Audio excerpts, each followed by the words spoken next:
اعوذ باللہ من الشیطان اللعین الرجیم بسم اللہ الرحمن الرحیم الحمد للہ والصلاة علی اہلہ اما بعد۔ تیسری چیز جو ایک اہل منبر کے لیے، خطیب کے لیے ضروری ہے، وہ یہ ہے کہ اللہ تعالیٰ کے رازق ہونے پر پختہ یقین اور عقیدہ، خدا کے رزاق ہونے پر انسان کا پختہ ایمان اور عقیدہ ہو کہ رازق اللہ کی ذات ہے، ورنہ تو پھر یہی ہوگا جو ہو رہا ہے۔ وہ کوئی کہتا ہے جی میرا رزق نجف سے آتا ہے، پھر بانی سے جھگڑا بھی کر رہا ہوتا ہے۔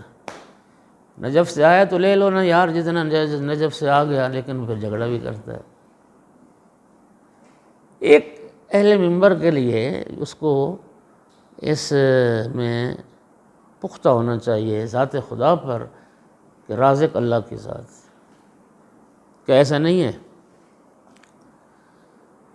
اور انبیاء ہم یہ حدیث آپ سب احباب جانتے ہیں، العلماء ورثۃ الانبیاء۔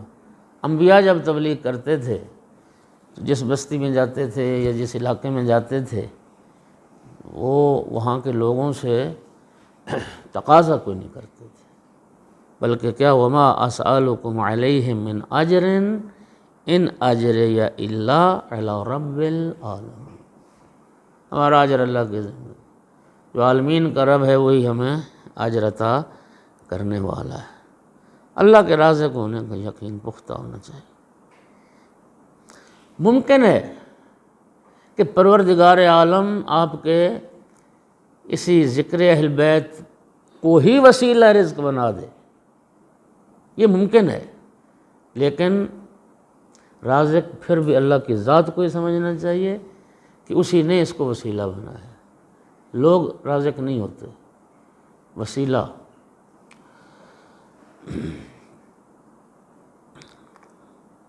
اور یہ وعدہ پروردگار وَمَن يَتَّقِ اللَّهَ يَجْعَلْ لَهُ مَخْرَجًا وَيَرْزُقْهُ مِنْ حَيْثُ لَا يَحْتَسِبُ۔ جو تقوی الہی اختیار کرتا ہے، اللہ اس کے لیے مخرج قرار دیتا ہے۔ مشکلات سے، تنگیوں سے نکلنے کا کوئی نہ کوئی راستہ اللہ ضرور بناتا ہے جو تقوی الہی اختیار کرتا ہے۔ وَيَرْزُقْ مِنْ حَيْثُ لَا يَحْتَسِبُ، اور پھر اس کو وہاں سے رزق دیتا ہے جو اس کے وہم و گمان میں بھی نہیں ہوتا ہے، جو اس نے کبھی سوچا بھی نہیں ہوتا ہے کہ یہاں سے بھی مجھے رزق مل سکتا ہے۔ اور پھر مولا امیر المومنین علی ابن ابی طالب علیہ السلام نے ارشاد فرمایا من عمل لدینہ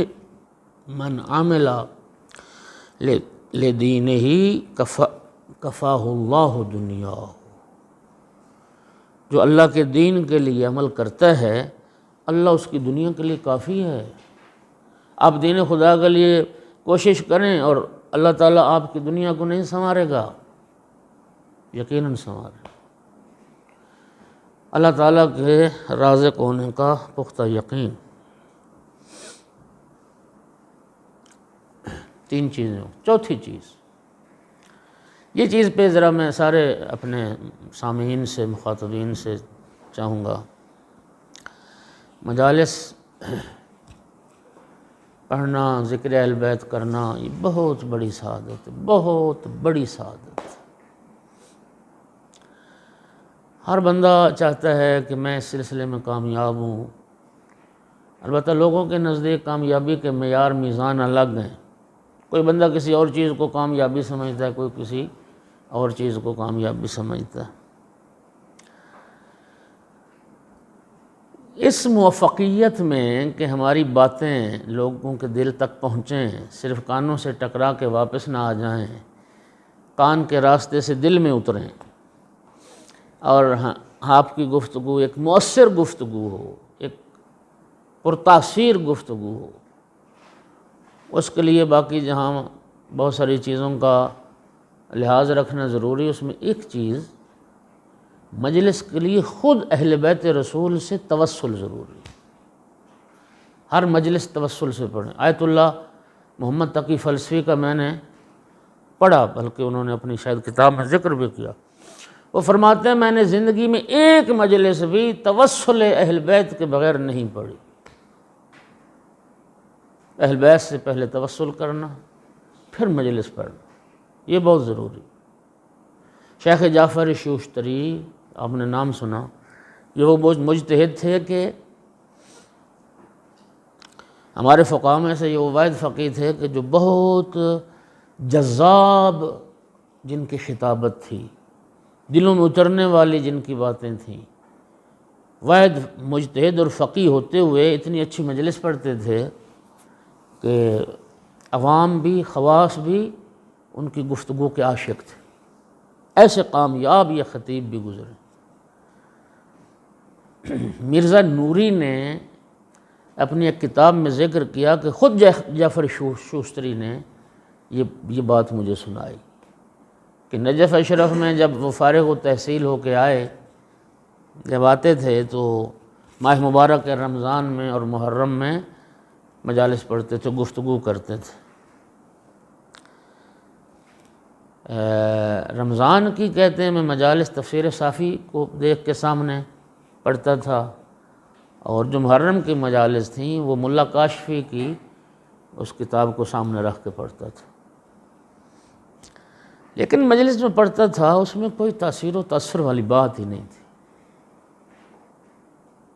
پڑھی نہیں جاتی تھی، کوئی چاشنی نہیں تھی، کوئی اس میں لذت سامعین نہیں حاصل کرتے تھے، توجہ نہیں تھی۔ اور میں کتاب سے ہی پڑھتا تھا، میرے حافظے میں کوئی شے ہی نہیں تھی، کتاب کے بغیر مجھ سے بولا ہی نہیں جاتا تھا۔ مصائب پڑھتا تھا تو ایسے لوگ بیٹھے ہوتے تھے، گریہ نہیں ہوتا تھا، اس میں تاثیر نہیں تھی۔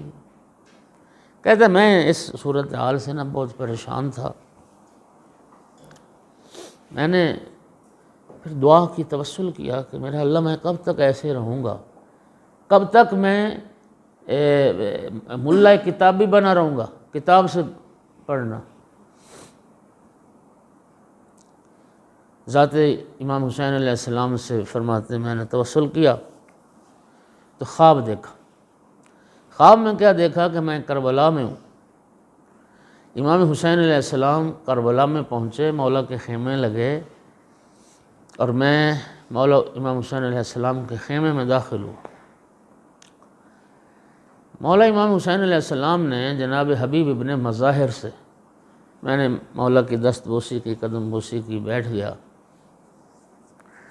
امام حسین علیہ السلام نے جناب حبیب ابن مظاہر سے فرمایا کہ حبیب، شیخ جعفر آج ہمارے مہمان ہیں، ہمارے خیموں میں پانی تو نہیں ہے کہ ان کو پیش کیا جائے، البتہ آٹا، جو کا آٹا اور گھی یہ موجود ہے، تو اس سے شیخ جعفر کی پذیرائی کرو، ان کی خدمت میں یہ چیز پیش کرو۔ وہ جو آٹا اور ستو جو وہ بنا کے اس میں گھی ڈال کے وہ جناب حبیب نے مظاہر خواب بیان کر رہے ہیں، وہ لے آئے۔ تو وہ سرکار سید الشہداء نے وہ جو ستو مجھے کھلائے خواب میں، کہتے ہیں پھر جب میں خواب سے بیدار ہوا تو میری دنیا بدل چکی تھی۔ وہ الہامات رب کی طرف سے منبر پہ ہوتے تھے کہ جو میرے پہلے ذہن میں بات ہی نہیں ہوتی تھی، اور پھر میں ایسی پرتاثیر اور ایسی مؤثر گفتگو کرنے لگ گیا، اور پھر میرا اتنا مصائب ہوتا تھا، وہ جیسے ایرانی کہتے ہیں نا کہ کربلا شد، اتنا اثر آ گیا۔ تو یہ چیز جو ہے نا جی، تاثیر و تاثر، یہ اسی توسل سے ہوتا۔ آپ امام سجاد علیہ السلام کی دعاؤں میں دیکھ لیں، ہاں جی، آپ حضرت ابو طالب علیہ السلام کی وہ دعا دیکھیں، توسل، اللہم انی اسألک بالوحدانیۃ الکبریٰ وبالمحمدیۃ المحمودہ وبالعلویۃ العلیاء وبالفاطمیۃ البیضاء، یعنی توسل اور وابتغوا الیہ الوسیلہ تو ہے ہی صحیح۔ آپ زیارت جامعہ کبیرہ کو پڑھ لیں، اس میں سارے توسل پہ امام علی نقی علیہ السلام نے نہیں گفتگو فرمائی۔ باد اللہ جی، من اراد اللہ بادہ بکم فتح اللہ و بکم یختم، خدا تک پہنچنا چاہتا ہے تو اہل بیت رسول تک پہنچے، السلام علی محال معرفت اللہ وغیرہ وغیرہ، یہ ضروری ہے۔ میں نے بعض خطبہ جو بڑے موفق خطبہ تھے ان کا یہ پڑھا کہ بالخصوص مصائب جب آپ پڑھنا چاہتے ہیں اور چاہتے ہیں کہ مصائب میں آپ کے تاثیر آئے، اثر آئے، تو 3 بار آپ چاہے زیر لب پڑھیں، مومنین صلوات پڑھ رہے ہیں آپ زیر لب پڑھیں، صلی اللہ علیہ یا ابا عبداللہ، صلی اللہ علیہ یا ابا عبداللہ۔ مولا امام حسین علیہ السلام کی ذات پر صلوات سے شروع کریں، السلام علیکہ یا ابا عبداللہ حسین، جن لفظوں کے ساتھ بھی آپ چاہیں کریں، اور توسل میں بالخصوص امام صاحب العصر علیہ السلام کی ذات کو وسیلہ پکڑا جائے، یا صاحب الزمان ادرکنی، مجلس پڑھنے سے پہلے آپ امام صاحب العصر کو وسیلہ بنائیں، یا صاحب الزمان ادرکنی، یا ابن الزہرا ادرکنی، خود بی بی پاک صلوات اللہ علیہ کی ذات سے کو وسیلہ بنائیں، یا بنت رسول اللہ ادرقینی، یا ام الحسنین ادرقینی وغیرہ وغیرہ۔ تو یہ توسل جو ہے یہ بھی اس میں مجلس اور گفتگو کی کامیابی کے لیے بہت ضروری۔ اور یاد رکھیے کہ ایک مبلغ دین، ہمارا دین الہی کی تبلیغ، حق اہل بیت کا دفاع اور تعلیمات اہل بیت، یہ لوگوں تک پہنچانا، یہ ہمارا ہدف ہے۔ تو ایک مبلغ کو خود اپنے ذاتی طور پر مکتب اہل بیت کا اور محمد و آل محمد علیہ السلام کا سب سے بڑا مدافع ہونا چاہیے، حق اہل بیت کا دفاع کرنے والا ہونا چاہیے، اس لیے کہ پیغام اہل بیت ہی کو تو ہم نے لوگوں تک پہنچانا ہے۔ اگر میں خود ذاتی طور پر میری اگر اہل بیت سے وہ عقیدت نہیں ہے تو میں کہاں سے پھر اثر کہاں سے آئے گا؟ لہٰذا خود ائمہ کی ذات کو وسیلہ پکڑیں، خود امام زمانہ سے ہم کہیں، آقا ہم دین خدا ہے، آپ کی تعلیمات ہیں، آپ کے آبا و اجداد کا تذکرہ ہے، آپ کے جد امام حسین کا ذکر ہے، ان کی مظلومیت لوگوں تک پہنچانی ہے، آپ رب سے دعا کریں، آپ نظر کرم کریں ہم پر کہ ہم یہ بطریق احسن اس کو ادا کر سکیں۔ اور یہ یاد رکھیے، عقیدہ ہونا چاہیے کہ ائمہ علیہ السلام یہ ہماری جو حاجات اخروی دنیوی ہیں یہ حتماً ان پر ائمہ کی نظر کرم ہوتی ہے۔ اور امام کیا ہوتا ہے؟ امام واسطہ فیض الہی ہے، امام واسطہ فیض الہی ہے، یہ واسطہ فیض الہی ہیں تو پھر اس واسطے کو وسیلہ پکڑا جائے، اور انشاءاللہ پھر وہ خطیب ہمیشہ موفق رہے گا۔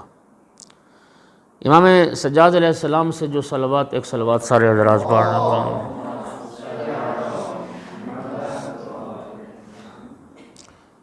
اس صلوات میں یہ لفظ ذرا سنیے امام کے صلوات کے کہ اللہم صلی علی محمد و آل محمد القاف الحسین، مضبوط پناہ گاہ، وغیاث المضطرین، مجبوروں کے داد رس، فریاد کو پہنچنے والے، ملجأ الحاربین، مفروروں کی جائے پناہ، منجی الخائفین، خائفین کو نجات دینے والے، عصمت المعتصمین، پناہ مانگنے والوں کی کو پناہ دینے والے۔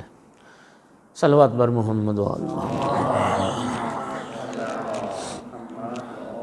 آپ سارے احباب کھڑے ہو کے ذرا صلوات پڑھیں، ذرا صلوات آپ عزیزان، صلوات بر محمد و آل محمد۔ اللہم صلی علی محمد تین صلوات۔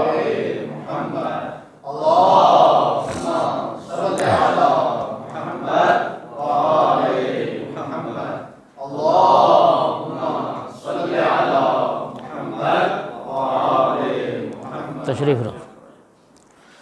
آپ نے کھانا کھایا ہے یا کھانا ہے ابھی؟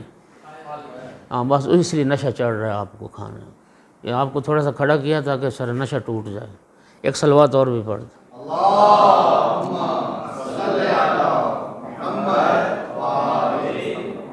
الحمد للہ رب العالمین۔